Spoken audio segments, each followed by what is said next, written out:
This is Pixelated Audio, episode 125, and you're listening to the music of Harold Hardtooth.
Welcome back to Pixelated Audio, a podcast focusing on game audio, its history, and the people behind it. We're your hosts. I'm Brian, and this is Janoska. And today we're going to be playing music and talking about Harold Hardtooth for the PC, Amiga, and C64. Wait, is that my name now? Well, Brian, you're forgetting the full official title. Isn't that how you can pronounce your name in Russian? You can say it like Janushka or Jenska. Well, Zhenya, you know, it's Zhenya. I get more Russian every episode. So the full title of this one, the absolutely full title is Colgate presents Harold Hardtooth in The Fight for Clean Teeth. Oh, boy. The original game is in Danish, so we didn't even want to attempt that. But it was composed by Thomas Mogensen, better known as DRAX. And that song that we came in with was from the C64, titled Funk.SID. And I got to say, it's pretty funky. Yeah, it's a pretty funky little tune. Kind of peters out a little bit at the end, though. Well, it's got that change up where it's just like the percussion at the end there, and there's not a whole lot going on, but it's fun. It's kind of funky. It reminds me of some other advert games, maybe like or actually maybe a little bit of Toe Jam and Earl in there too. That like dun, you know, kind of swingy bass. Yeah. I mean, there's a lot of crossover here with your other demo stuff in the Impulse project. And, well, yeah. But we're trying to keep it. We're trying to keep them nice and separated. Keep them separated. So. Originally on the C64, then it was arranged for other platforms by Jens-Christian Huus and Jesper Olsen. Yeah, for PC and Amiga, respectively. Yeah, so we're going to be playing tracks from kind of everything. We're going to keep this really short because there's only like 3 tracks? 3.5, depending on how you count. Right. So the title's called Funk.SID. And so if you have trouble looking it up in like the High Voltage SID collection, it's under that name by DRAX. But it was a promotional. Was this a working copy of the music? I forgot what it said in the still file. Yeah, it was. This was the version that was actually used in the official game. But there is, gotcha. If you look up the Colgate title, there's a file in there called Colgate. That was his demo, like work in progress version. Yeah. So the music's a little bit scattered around, but I think that we got some good stuff today, and we can go through it. And so, anyways, getting into it, the game Harold Hardtooth in the Fight for Clean Teeth was a platforming adventure for the C64, Amiga, and IBM's PC, released in 1992. So pretty late in the C64 life. It was, still had some stuff going on, but it's still quite late. And it was developed by SilverRock Productions and published by Colgate and Palmolive. And this only came out in Denmark. So it's a very specific release for a certain certain demographic. You know, I think that they were really trying to push advertising, maybe some of these kind of American products on that Danish market, and so they were thinking like, how do we get in? You know, all the kids are into games nowadays. Clamoring for a mascot Tooth Man. I guess. There were actually promotional boxes of Colgate with the Harold Hardtooth on it. If you in the game, you can see different products, and some of them have them on it, which is it's just like a Colgate bottle, though. It's a tube of Colgate. Yeah, poorly pixelated images of like poorly pixelated images of Colgate brand toothpaste, right? Oh, man, just cheating on Harold there. Didn't even get the advertising correct. I guess I was not the target for this game. So tell us about SilverRock Productions. Sure. So SilverRock Productions was founded in 1988 in Copenhagen, Denmark by Ivan Solvensen. They made other promotional games like George Glaxo, which is another platformer about having asthma, I guess. That was promoted by Glaxo or GlaxoSmithKline or GSK, one of the big pharmaceutical companies. They had their hand in the other pocket. They made these games called Callus Puffs Expressen and Guldkorn Expressen, which are basically a game about driving a train to collect cereal boxes. So one hand is getting that dentist money, and the other one is getting that cereal box money. Sugary cereals. Yep. I looked it up. They're kind of like Honey Smacks in the U.S., which I found out was recalled in 2018 in the U.S. because of salmonella. So, stay away from the Honey Smacks. So Honey Smacks aren't around anymore? I never really ate them as a kid. They maybe put them back on the shelves. I'm a little too old to be going after sugar cereals these days. So that was the most recent info I could find on it. Just go after the nice bran flakes now. Anyway, so in 92, the company SilverRock rebranded to Interactive Television Entertainment, and they went on to become the company behind the Hugo the Troll Media Enterprise. I do not know that because it's a Danish troll character, but I've seen the picture, and I've probably seen it once or twice. Right. And then there's Colgate Palmolive, and we're not going to talk about them on the show at all. So let's get into our next tune. So let's get to the next track. So this is another one from the C64. This is Subtune 1, and this was actually unused, composed by Thomas Mogensen, or DRAX.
All right, that was Subtune 1 from Harold Hartland or Harold Hardtooth on the C64, composed by Thomas Mogensen or DRAX. And this was planned to be the title theme, but ended up not getting used. I'm really glad they went with Funk.SID. That one's got a much better vibe for this game. Yeah, this one I think. I'm not so much a fan of. It's a little bit too juggling for me. It's a polka, man. It's a oompa oompa kind of thing. Yeah, but it just too circusy, and I think the game is kind of reminds me of the circus a little bit. You're in a big mouth, but it just has this kind of silly fair atmosphere to it, and I think this would have just made it not as, I don't know. I'm just not really a fan of this track, to be honest. I can see why he left it off. I mean, it's cute, but yeah, it's cute. But I mean, that's it. It's I wouldn't want to listen to it again, really. Just oh, okay, and then I'm good. We've talked about DRAX before on the show. If not here, we've definitely talked about it on the Impulse project. So you should check out. I think we even played something from it on our early SID episode. But Thomas Mogensen, a.k.a. DRAX, is a Danish composer who is the third member of the Vibrance. And Vibrance was a Danish Demoscene group. And he started making music on the C64 in 1988, as far as we can tell. Mm-hmm. And he joined Vibrance in 1989 and immediately started using JCH's music editor version 2.53, JCH being the person that actually ported this music over to the PC. And we'll talk about him a little bit more later on. He composed almost 1,000 different songs on the C64 alone, but he's also had music for other different computer formats, like Mod Format Pro Tracker. He's been all over the place, and he has some really, really great stuff, even making music today, as far as I can tell. And in 1996, he joined Maniacs of Noise, along with Euro and Tell, and just a lot of other great C64 sceners that got into making games and stuff like that. Yeah, so, and he's cited that as a big accomplishment. Joining the Maniacs of Noise, they're one of the most well-known demo groups. I mean, even to this day. Oh yeah. So he is an extremely influential C64 musician, and I think he's left a huge mark on the scene and gaming culture, for that matter. Definitely, and we're going to be talking about some of the other members of Vibrance in a little bit, but let's get on and talk a little bit about the story and the gameplay. There's not too much to cover here, but right. So the game is pretty simple. I think it's you said that it's about saving his girlfriend or something, right? Like Harold. The end credits has you saving your girlfriend. I don't know why a free tooth is running around in a mouth anyway to save another free roaming tooth, but it doesn't even look like it belongs to the same mouth. It's just like a random tooth. Yeah, it's like a tinier tooth than the bigger teeth. And look at our episode artwork for this episode. It'll give you an idea of what the background looks like and what Harold looks like, and it's really, really strange. So I don't think there's much of a story there. Maybe you're just fighting against tooth decay. Oh, you're definitely doing that, but there seems to be the secondary goal. Definitely doing that. Saving the girlfriend. I don't know what that's about. The game is actually is funny, and as much of a joke as it sounds, it's actually a pretty good game for I mean, all things considered, the critical tides have turned. Now everybody's saying it's a terrible game, but it had some pretty good reviews back in the early 90s. I wouldn't say it's a horrible game. I wouldn't say that. So the game options, there's one, you can do 2 players, and I think it's alternating. So it's kind of like the Pac-Man style where you switch turns, and you just hand it over to somebody. Aiming for a high score primarily, yeah. Right. The third menu option is facts about dentistry. Harold Hardtooth gives clean info about dentistry. It's the best I could translate from the Danish. And there's a lot of different things about top tips on tooth maintenance, plaque, gum health, different types of toothpaste, all the essentials. And finally, you have your how to play instructions. What good game from 91, 92 doesn't have a how to play instructions page in it? It seems like a pretty straightforward game, but we'll actually get to that in just a second. The gameplay is a platform game. You run around on wooden scaffolding in the mouth. The more I talk about it, the less sense this makes. I know. This tiny tooth man, Harold, is jumping around on this scaffolding, firing his toothpaste gun. It's wooden scaffolding too. It's not even like braces. Because it's not like braces. Yeah, at first that would make sense, but no, it's just like these wooden planks, and there's huts and stuff, like enemy huts. Yes, which you activate cutscenes and wipe away all the different plaque. The enemies build these plaque huts, I guess. These guys must have had so much fun putting this together. It's just so strange. Every aspect of this game is just like a little bit nuts.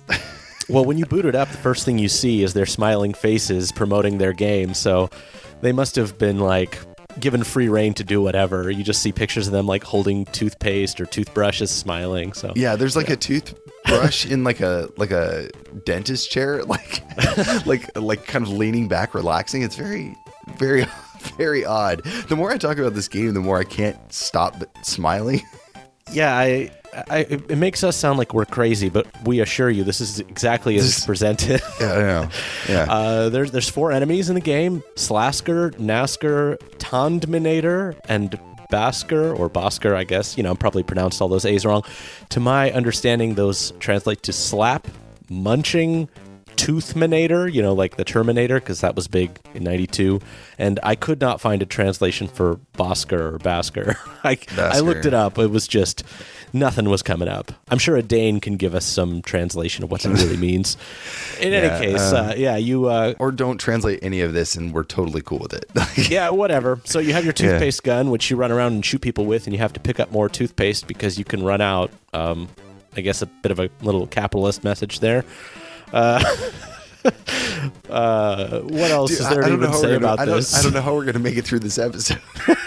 Well, what's even weirder is you have like these nightmarish end level bosses, which are, I can't even figure out how to describe these things. Yeah, they're like weird goo with like antlers. Yeah, one's like a giant piece of taffy with like eyes and a mouth. Another one's like a vomiting gum face with eyes and like... I can barely hold it together, dude. This is... Oh god. And it's funny because it switched from a platformer to it's like this top down you're facing the boss. Yeah, you're aiming upwards with a toothbrush and just swipe at swiping. Hey, on the upside, the background art for the teeth is accurate, and the mini-map shows you where all the little baddies are, the little plaque monsters rubbing around the mouth. Yes, and yeah, I was very confused because the first time I was like, what is this map all about? And I realized, oh yeah, they've got the molars, they've got the canines and the front teeth, and it's all laid out like a real mouth.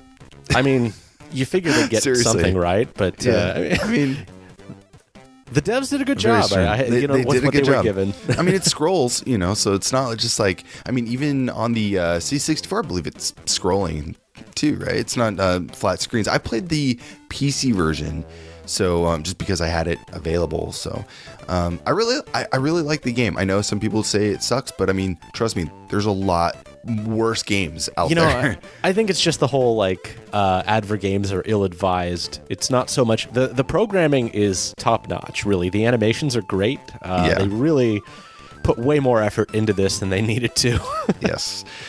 Anyways, well, enough about the game. It doesn't really matter. It's got a great soundtrack. So earlier I talked about playing the PC version, and that's actually what we want to focus on a little bit more because the PC soundtrack is actually really, really rad, and it's all ad-lib audio, but it's a conversion by Jens-Christian Huus, or JCH, and the original music's by DRAX. Well, we heard that title theme, so let's listen to it through the ad-lib.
that was the title theme from Harold Hardtooth, originally composed by DRAX and arranged by JCH. Yep, and that's using the YM3812. And I think this is what this track is the one that kind of pushed me to think like, hey, we should, do a shorter episode on this game because it's just really fun. Like I gotta say, like, I like the C64 version, but I think that this one it's definitely got a lot more bounce and swing to it. And I think that's my favorite version of the title. Oh, for sure. For real, in fact, of the three. All the music in this conversion is actually my favorite of all. And so I think that JCH did a great job converting this music over and kind of giving his own spin on how to adapt it to the hardware. Yeah, JCH has a lot of great conversions into the AdLib chip, and that makes perfect sense because he's worked a lot with AdLib over the years. Yeah, he was a big PC guy in the early 90s. He was a coder, cracker, musician, webmaster. He was a former computer musician on the C64, but then he moved over to PC a little later. He actually made his own, what he calls crude music player on the C64 in 87, messed around in Laxity for a while, then created an improved second-generation player in 1988 and worked on it until about 92, and that was the JCH editor. It became very popular, actually. In 89, he formed the music group Vibrance with Link, and he also wrote Edlib for DOS, which is an AdLib editor, so he loved making his tracker software. He also maintains a personal blog called Cordian.net. That's his personal website, and it's a pretty detailed account of his time in the demo scene, some of the applications and music he's worked on, and lots of other things over the course of about 20 years. A lot of great photos on there, too. So much information on Cordian. I've hit that website in numerous searches for stuff like for Impulse Project and just music in general, and he's got a lot of really, really great info about the scene in that time, very detailed, which is awesome. He's a really nice guy too. I chat with him every now and then on Facebook and stuff, so still putting out stuff. Yeah, he's super active, and honestly, going to the website's great to walk down memory lane. Yep. I love some of the photos that they have of the Vibrance folks just hanging around in apartments, smiling, sitting in front of keyboards and computers and such. Yep. Yeah, great. Speaking of which, like all the composers in this game, all the conversions and everything, were all members of Vibrance at one point. And this PC soundtrack was actually released as an executable music disc by the Vibrance just a few months later after the game came out. That's right. Yeah, so you could download the EXE, play it on your computer, just listen to the music that way. Totally, free to, listen as much as you want. So it's pretty rad. Yeah. So let's get into our next track. What do you say? Yeah, so this next track here is titled Bonus, or it's the ending boss. So depending on the game, the tracks were named something a little bit strange. Like they don't all kind of fit, but it plays during the boss part. So let's take a listen. This is a pretty rad little track. This was arranged by JCH for the YM3812.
That fire track was the boss theme, or the bonus track, from the PC version of Harold Hardtooth.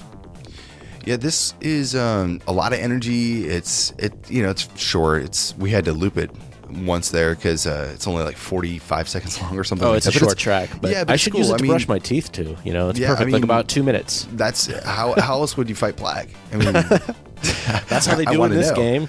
I know it's cool though. It's got a lot of energy. It's short, but it's got these really nice kind of like stabs to it that I like. The Amiga version's a little bit more on the it's a little more subdued. A little more subdued, a little more on the synthy side, actually. Do you want to listen to a little bit of that?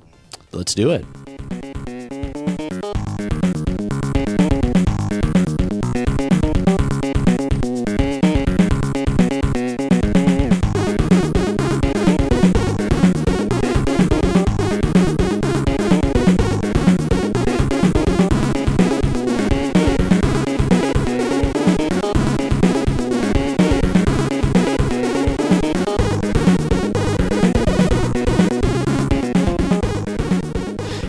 I like the ARPs in that one a lot too. It's different. It's nice. It's grown on me. Yeah. I didn't really like this one as much when I was first listening to it, but it's when the ARPs come in, it definitely picks up.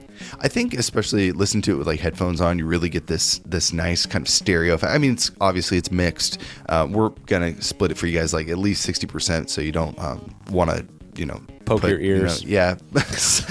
Slice your ears off. But I think it's got its own good qualities to it. Now, the rest of the Amiga stuff is kind of like a hit or miss. Yeah, I would say this is probably my least favorite version of this game, at least in terms of the music. The graphics look best on this one, though, I have to say. I can kind of get behind that, yes or no. I think, yeah, maybe. Okay, sure. I mean, if you play it in EGA, it's going to obviously look better on the Amiga, but I think that the VGA version on DOS is not bad. It's not bad. It's pretty comparable. We're reliving the early 90s console and computer wars again, man. Let's not do this. Anyways, the Amiga arrangement was done by Jesper Olsen, or J.O., another member of the Vibrants.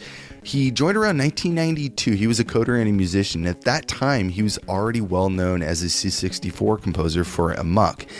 He had unique knowledge about coding players for computer formats such as the Amiga and the Roland MT32 on the PC, and he also made his own players for the C64 and the AdLib sound cards. And what we're listening to actually through the Amiga is his own file format, which is the JO format. So it's really hard to find a player that actually works for this. So, do some internet searching, or come to us if you need some help getting this to play. Yeah, limited support for this one, I think. Yeah, so he's worked professionally for Interactivision, Brainbug, Funsoft in Germany, and Interactive Television Entertainment. And although he's never really left the Vibrants, he hasn't really been active in that group either. So a lot of these guys are that way. They kind of like Thomas Mogensen, he does some stuff here and there. JCH does some stuff here and there, but there's a lot of these other members in the group that are just kind of like dormant lurkers now, I think, or kind of AFK, I guess. I mean, a lot of these groups started like 30 years ago, so it's not surprising. Not surprising. I mean, they probably have kids and are doing like all whatever. I wanted to mention one extra person who we haven't talked about on the show, who's Thomas Engel, who worked on the sound effects for the Amiga version. Now, he's not in Vibrants. He's mostly just a programmer, but you might know him from some of his other work. He was one of the main programmers on the Turrican games, 1, 2, Super, and Mega, and Star Wars Rebel Assault 2. He also was the technical lead on Rogue Squadron 3D, Rogue Squadron 2, Rogue Leader, that's the GameCube launch title that almost everybody who owned a GameCube played, and Rogue Squadron 3, Rebel Strike, and went on to be the director of technology on Lair. So he was with Factor 5 for about 10 years, and he's currently a principal engineer at Epic Games. Yeah. It's kind of funny how these guys just sort of crisscross each other, right? Kind of a baller. Yeah. He's a solid rock star programmer. Anyways, yeah.